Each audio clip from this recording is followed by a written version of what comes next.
Hello mga katambling, magandang araw po sa inyong lahat. So finally, I'm back. After how many days? 7 days, di ba? Hindi ako nakapag-update. Pero ngayon magbibigay na ako ng update. At nakikita nyo na naman itong mga containers natin na ginawa po nating Alkansya. Ni-recycle lang po natin lahat ng mga yan.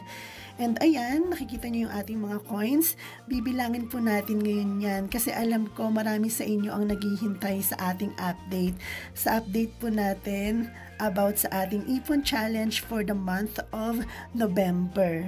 So ito na nga mga katambling, ito yung mga coins na naipon natin at paghihiwa-hiwalayin na po natin sila. Kailangan po kasi natin gawin yan para mas mapabilis po yung pagbibilang natin. Kailangan natin ihiwalay yung mga nabubulok sa hindi nabubulok. Ayan. So ayan po, inihiwalay na po natin yung mga 20 peso coins, yung ating mga 10 peso coins na bago, mga luma, at saka syempre yung ating 5 peso coins. Pasensya na mga katambling ha, kung ganito yung boses ko kasi nga nagkaroon ako ng ubo at nawalan din ako ng boses. Pero I feel much better na po ngayon kumpara po sa mga nakaraang araw. Kaya pasensya na kung medyo paus ako ngayon. Kung napapansin nyo, di ba parang paus-paus yung boses ko. Yan, pasensya na talaga. Sorry po. Anyway, ayan, hinihiwa-hiwalay ko na siya. At ayan, nahiwalay ko na nga pala. So, ito yung ating mga 10 peso coins na bago. Ay, luma pala. Sorry, ayan. Ito po yung mga 10 peso na coins na luma. At ito naman yung mga 5 peso coins na bago. And syempre, meron din po tayong mga 10 peso coins na bago. Ayan po. And syempre, hindi rin papahuli yung ating mga 20 peso coins.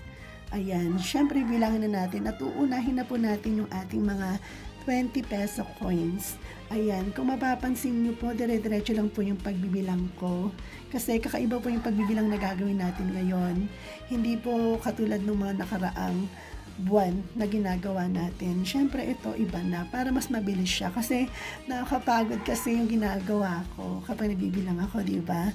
So ang ginagawa ko ngayon ay bibilangan lang po natin lahat kung ilang piraso, tapos ita-times na lang po natin sa halaga po or sa amount ng coins na yon.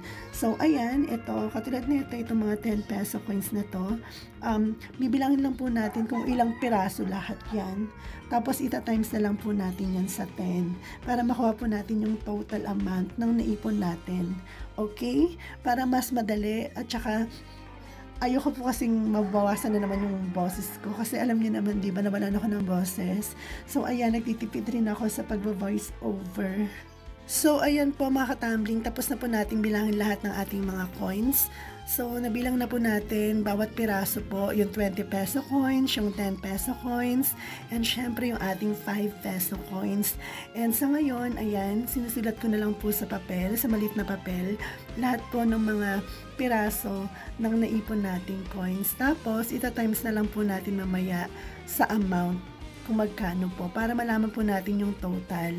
So, ito, gumamit na po ako ng calculator para mas mapabilis po yung pagbilang natin. Kasi sa ngayon po, hindi gumagana yung utak ko. Ewan ko kung bakit. Ang hinahina ng utak ko ngayon. So, kailangan ko na talaga ng katulong. Kailangan ko na talaga ng calculator. And syempre, para mas makasigurado po tayo sa total. And sa tingin ko po, sa tansya ko, mas malaki po yung naipon natin ngayong for the month of November kumpara po dun sa ating October. So, ito na po yung total ng naipon natin for the month of November ay nagkakahalaga po ng ito na. Umabot po, ang total amount po natin ay 5,850 pesos. So, ayun po yung naipon natin for the month of November. So, ayan, ilalagay din po natin itong mga coins na to sa ating container. Yung iba naman po, kasi masyado na mabigat to, ibabangko na lang po natin.